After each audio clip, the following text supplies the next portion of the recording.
Now, if you clicked on this video today waiting for a tutorial, I'm sorry friends, we are not going to be doing a tutorial. In fact, we are going to be challenging you to do something different.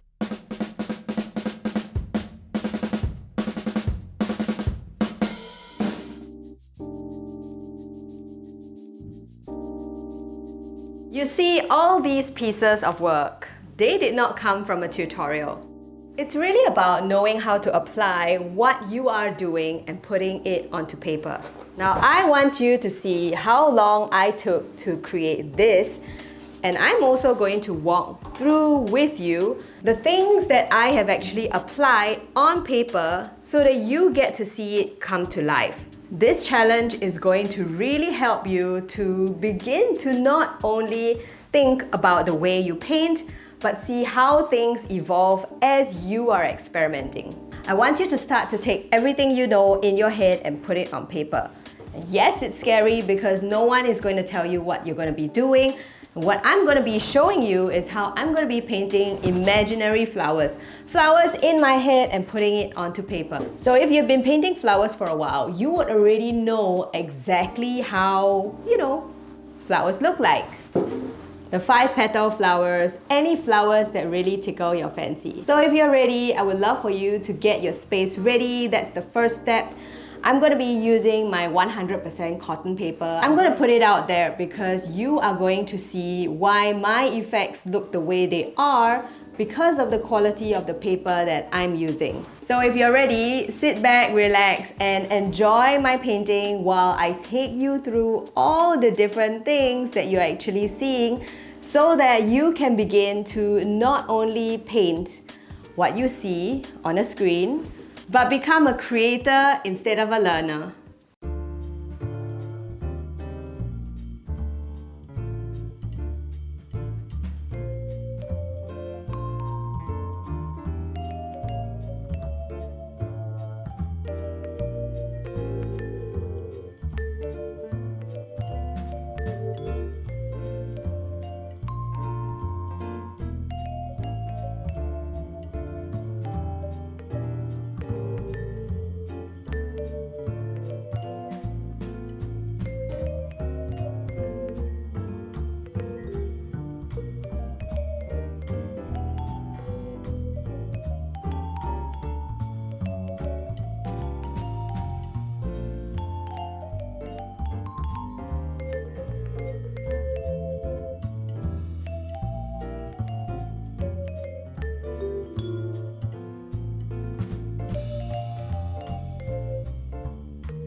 So maybe after you've done this exercise, there are some feelings of struggle that might be bubbling, or you might be feeling really contented and surprised that you are able to create what you can create.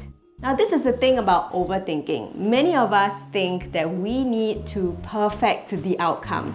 But in today's exercise, what I have invited you to do is to experiment with what you already know and basically take it on paper.